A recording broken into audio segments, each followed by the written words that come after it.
അപ്പം ലിസൺ ശിവന്മാരെ ആദ്യം producers association മര്യാദ പഠിപ്പിക്കണം. ഇന്ന് ഇറങ്ങിക്കോണം ഈ അങ്കത്തട്ടിന്ന്, ഈ കൊട്ടാര വളപ്പിന്ന്, ഈ ടെറിട്ടറിന്ന്. ഞങ്ങൾക്കിടയിൽ ഒരു പ്രശ്നവും ഇല്ല എന്നുള്ളതാണ് സത്യസന്ധമായ ഒരു കാര്യം. ഞാൻ വിനായകന്മാരെയൊന്നും വയ്ക്കരുതെന്ന്. നിങ്ങൾ എന്തിനാ ഈ തലവേദനകളൊക്കെ ചുമന്നുകൊണ്ട് നടക്കണം? എന്തിന് എന്നെ നിങ്ങൾ നിരോധിക്കുന്നു? പാവം സുരേഷ് കുമാറിനെയൊക്കെ വിനായകനെ പോലുള്ളവനെ കൊണ്ട് തള്ളക്കി കുളിപ്പിക്കുന്നു. അതാണ് പ്രശ്നം.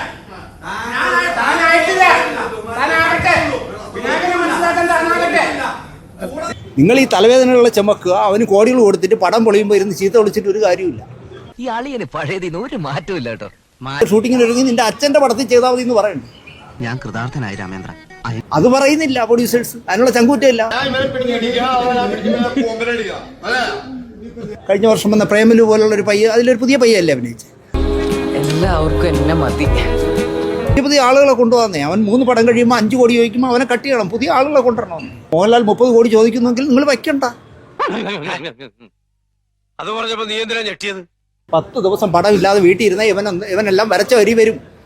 4 കോടി കൊണ്ട് തീർത്തു കൊടുക്കാമെന്നുള്ള പടം 20 കോടി ആക്കിയെങ്കിൽ ആ സംവിധായകനെ 10 വർഷത്തേക്ക് ബാൻ ചെയ്യണ്ടേ? നിർമ്മാതാക്കൾ ഒന്നടങ്കം എടുത്ത ഒരു തീരുമാനമാണ്. ഒരു നിർമ്മാതാവിൻ്റെ വേദന എന്താണെന്ന് വളരെ വ്യക്തമായിട്ട് മനസ്സിലാക്കുന്ന ഒരു വ്യക്തിയാണ് ഞാൻ. 11 മണിയാകുമ്പോൾ കാരവാനിൽ വന്ന് ഉറക്കം ഒഴിഞ്ഞ പോലെ വന്നിറങ്ങും. ശിവരാത്രിക്ക് വീട്ട് വന്ന പോലെ അല്ലേ. എന്നിട്ട് കാരവാനിൽ കയറി ഇരുന്ന് വലിച്ചും കുടിച്ചും നാക്കിൻ്റെ അടിയിൽ ഒട്ടിച്ചും ഉച്ചവരെ കൊണ്ടുപോകും. ഇവനെ ഒരു 2 മാസം വീട്ടിൽ ഇരുത്തിയാൽ മതി. ഇവൻ വരച്ച വരയിൽ നല്ല തങ്ക കമ്പിയായിട്ട് പുറത്തു വരും.